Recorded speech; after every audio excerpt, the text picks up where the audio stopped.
Hello everyone, welcome to this video. आज की video में हम सेविंग एंड एक्सपोर्टिंग आर्टवर्क के बारे में बात करेंगे इलस्ट्रेटर में। तो अगर आपने पहली video bend object and raster graphics के बारे में नहीं देखी तो लिंक आपको डिस्क्रिप्शन बॉक्स में मिल जाएगा। तो चलिए सबसे पहले सेविंग आर्टवर्क इन इलस्ट्रेटर के बारे में बात करते हैं। जैसे कि आपको यहाँ पे एक जोकर दिख रहा होगा।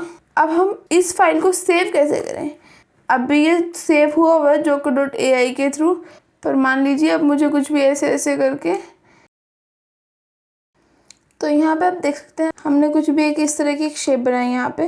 तो हमें अब इस पूरे आर्टवर्क को जो भी आर्ट बोर्ड पे है हमें इसे सेव करना है। तो आप क्या करेंगे, आप फाइल पे जाएंगे और यहाँ पे आप देख सकते हैं सेव, वरना आप अपने कीबोर्ड में Ctrl+S दबा सकते हैं। अगर आप ऐसे सेव करेंगे तो जो पहले वाली फाइल थी वो सेव हो चुकी है मेरी, ठीक है। अगर आपने अपनी फ़ाइल सेव नहीं की हुई और अभी आपको सेव करनी है तो आप सेव एज पे जाएंगे और यहाँ पे आप कोई भी इंसर्ट कर सकते हैं। जैसे कि अभी जोकर इंसर्टेड था, अब हम joker.10 कर देंगे। तो आप देख सकते हैं ये भी यहाँ पे आप देख सकते हैं सेव एज टाइप, मतलब ये जो फाइल का जो सेविंग टाइप है वो Adobe Illustrator फाइल है। मतलब आप यहाँ पे देख सकते हैं ये हमारी Adobe Illustrator फाइल है। तो आप देख सकते हैं जहाँ पे भी आपकी लोकेशन है वहाँ पे आप जाके देख सकते हैं कि इसी नाम से सेव हो जाएगा। और आपके पास यहाँ पे इलस्ट्रेटर ऑप्शंस भी है, तो हमें सेव करना आ गया है। अब हम अपने आर्ट बोर्ड को एक्सपोर्ट करेंगे। जैसे कि आप देख सकते हैं हमने ये बनाया था, अब हमें इसको सेव करना है। तो अगर आप फाइल पे जाएंगे और यहाँ पे आप देख सकते हैं एक्सपोर्ट, तो यहाँ से आप 3 ऑप्शन देख सकते हैं।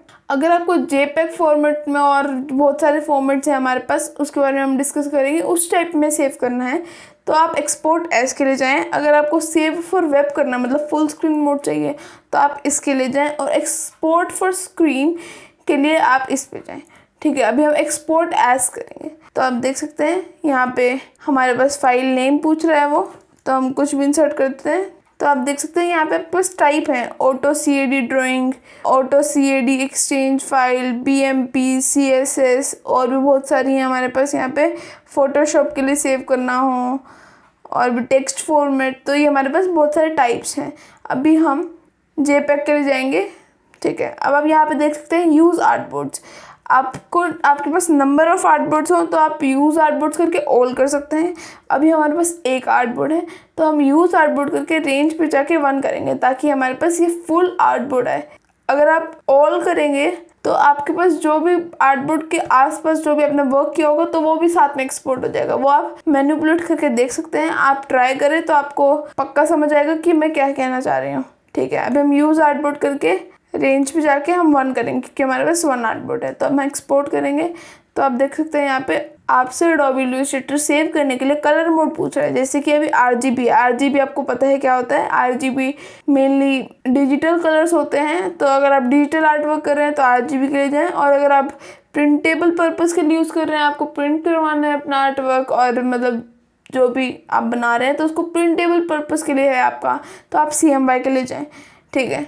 तो हम RGB करेंगे। आप यहाँ पे क्वालिटी देख सकते हैं।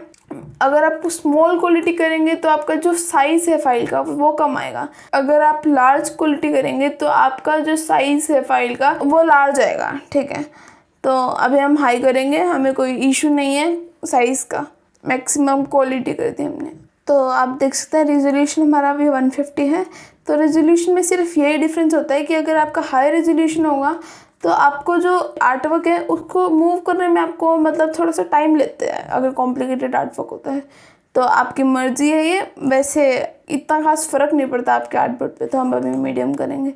रेजोल्यूशन हाई करने से आपकी क्लियरिटी बढ़ती है। तो अभी हम 150 करेंगे, हमें कोई दिक्कत नहीं है। अब हम ओके करेंगे। तो इधर आप देख सकते हैं कि हमारे पास फाइल एक्सपोर्ट हो गई। अगर हम इसको क्लिक करें तो यहाँ पे आप देख सकते हैं जो भी हमने सेटिंग्स वगैरह अप्लाई की थी उसमें आया। तो हमें एक्सपोर्ट करना आ गया है आर्टवर्क को। आपकी लोकेशन पर डिपेंड करता है कहाँ पे आपका आर्टवर्क एक्सपोर्ट होगा। तो हमें एक्सपोर्ट करना समझ आ गया है। तो हमने इस वीडियो में आर्टवर्क और आर्टबोर्ड को एक्सपोर्ट और सेव करना सीखा। तो हमें ये समझ आ गया है। अगली वीडियो हमारी कंक्लूजन ऑफ कोर्स के बारे में रहेगी कि उसके बाद आपको क्या करने की ज़रूरत है, और भी बहुत कुछ। तो चलिए मिलते हैं अगली वीडियो के साथ। तो गाइस, सी या, have a good day, stay safe, stay healthy, thank you.